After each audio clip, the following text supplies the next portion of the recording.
Okay, section 5.1 deals with inverse functions. Okay, inverse functions. What is that? All right, so let's first start talking about inverses in general before we talk about inverse functions.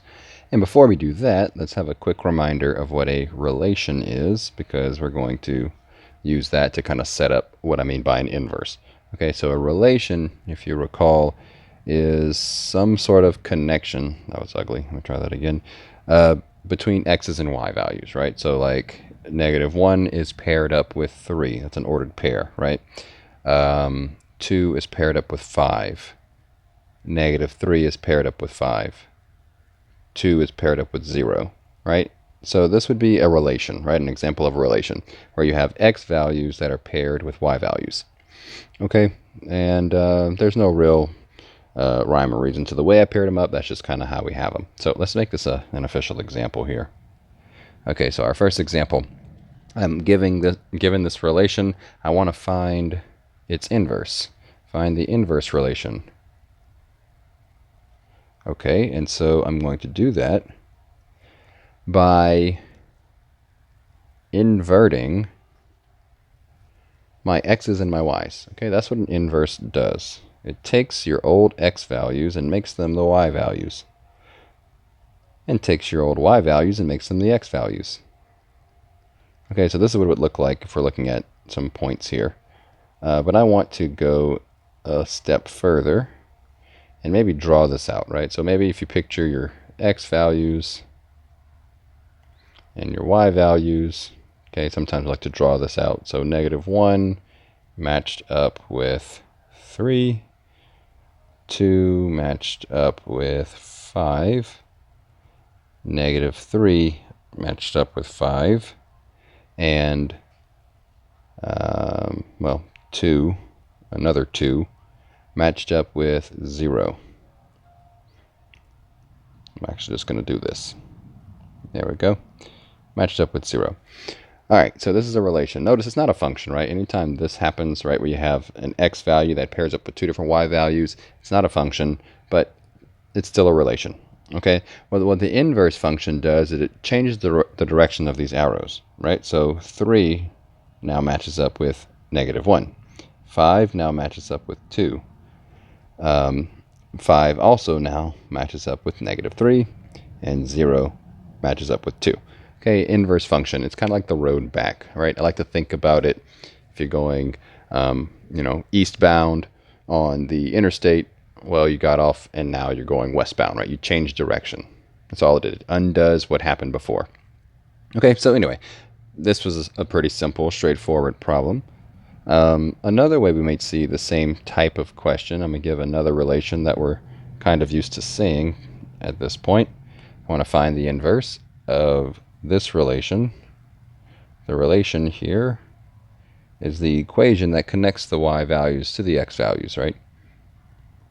That's what equations do. You plug in an x value, it gives you a y value. Okay, what if I wanted to work that in reverse? What if I wanted to find an x value given particular y values? Well, the inverse would just be flipping your x's and your y's. So x equals 3y squared minus 5y plus 9. And that would be my inverse. Okay, so those are inverse relations. We're going to talk more specifically about inverse functions. Okay, so before we can talk about that, though, right, before we can say a function even has an inverse, we have to determine if the function is 1 to 1. Okay, 1 to 1. In other words, if we look back at our drawing here, these arrows were kind of all over the place. Remember, in order for something to be a function, right, in order for a function to be a function, your a, b, c, 1, 2, 3, every x value must match up with a y value, right? You can't have an x value going to 2 different y values, right? That's the one thing you cannot have. You can have 2 different x values going to the same y value. That'd be fine, right? But you cannot have 2 x values or 1 x value going to 2 different y values. Okay. Well, what I just drew right here is a function, right? A matches up with 1, B matches up with 2, C matches up with 2. Okay, great. None of these go to two different places. Okay, but what if I wanted to find the inverse? What if I wanted to trace this back? Well, all of a sudden, right, if I were to just retrace these back the other way, the way I just had it, this would not be a function, right? Because we have it coming from a single, well, it was a y value. This is my new x value, my new y value, right? On the right side, we have a shared number 2 that's going to two different outputs. Okay, so that would not be a function, right? So the only way I know for sure is if a function has an inverse is if it's 1 to 1. In other words, every single thing on this side matches up with only 1 over here.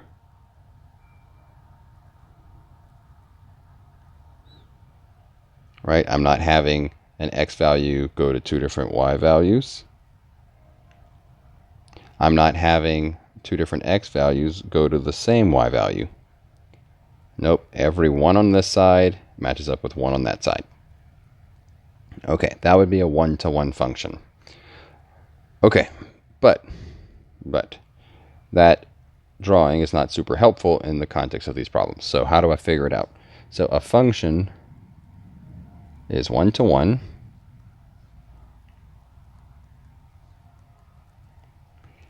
if the following holds.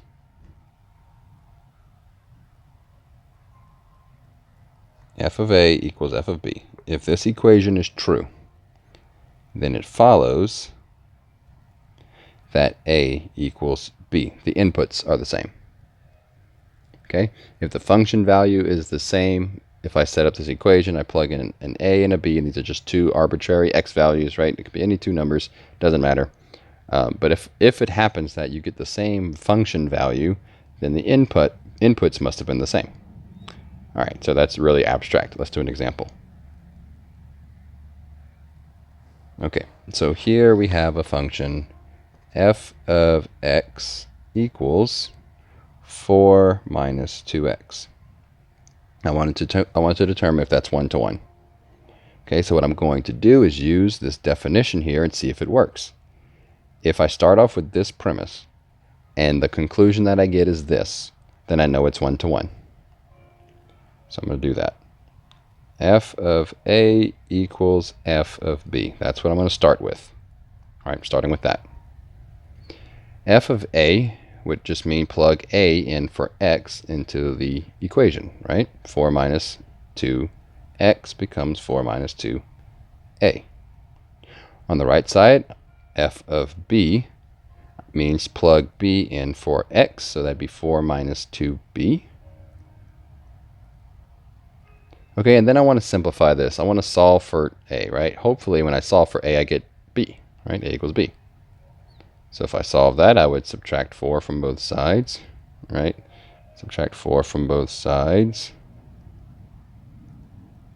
Well, those would, of course, cancel out, leaving me with negative 2a minus 2b.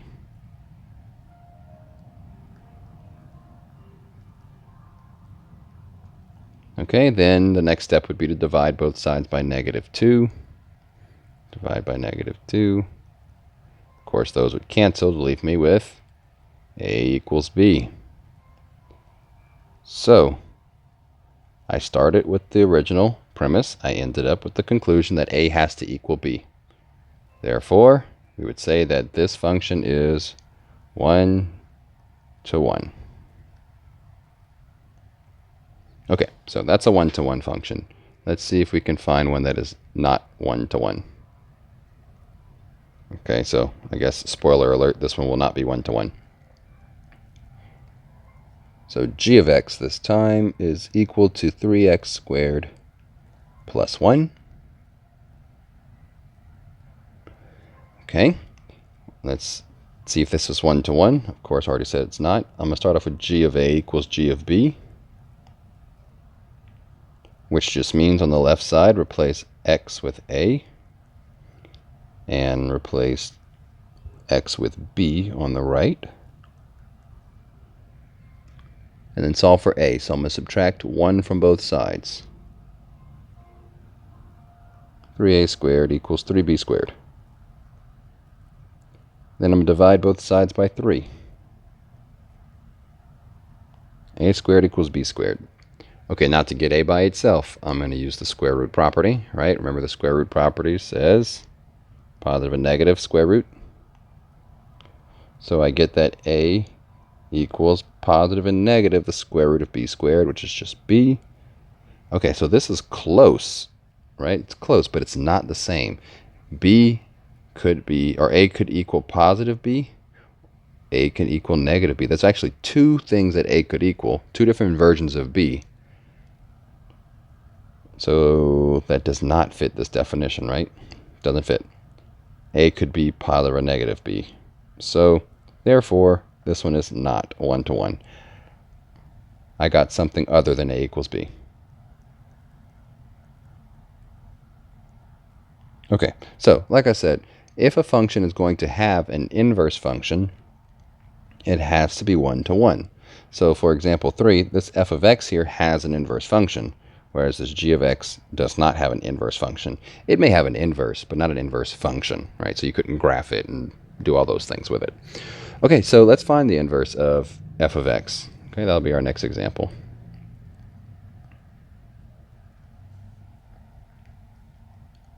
Okay, so we'll say f of x was 4 minus 2x.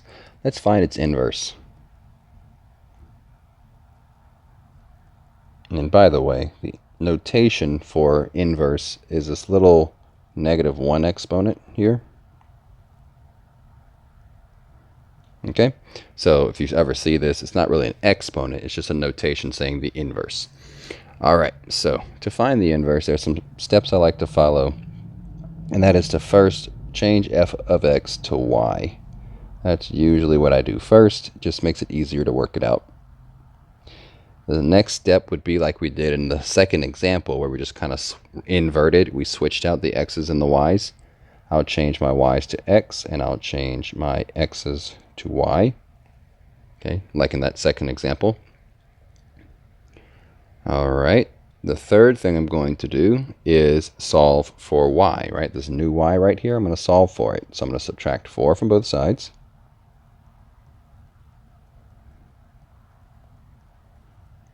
And then I'm going to divide both sides by negative 2.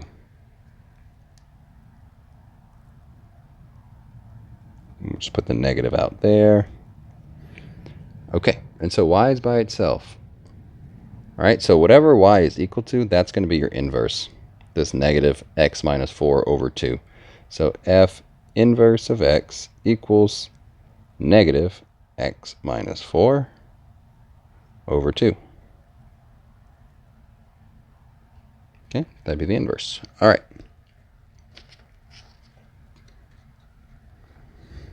Finally, let's talk about kind of where inverses come into play when you're working out problems. Okay, so what does an inverse function even do? And this is really the final example here.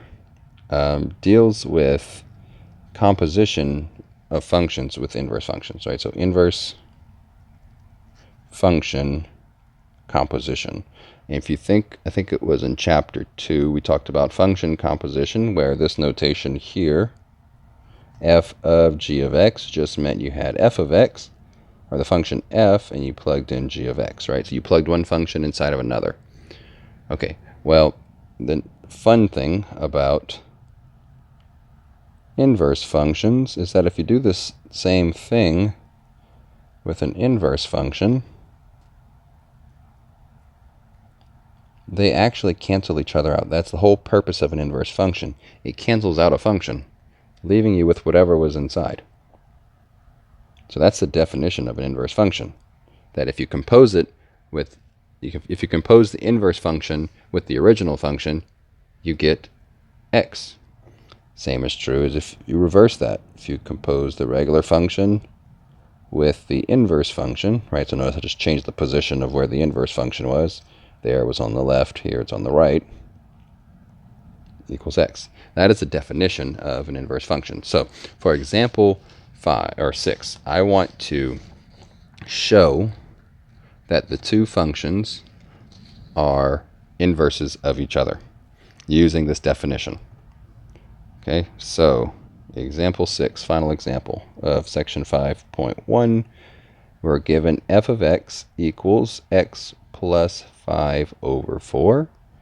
F inverse of x equals 4x minus 5.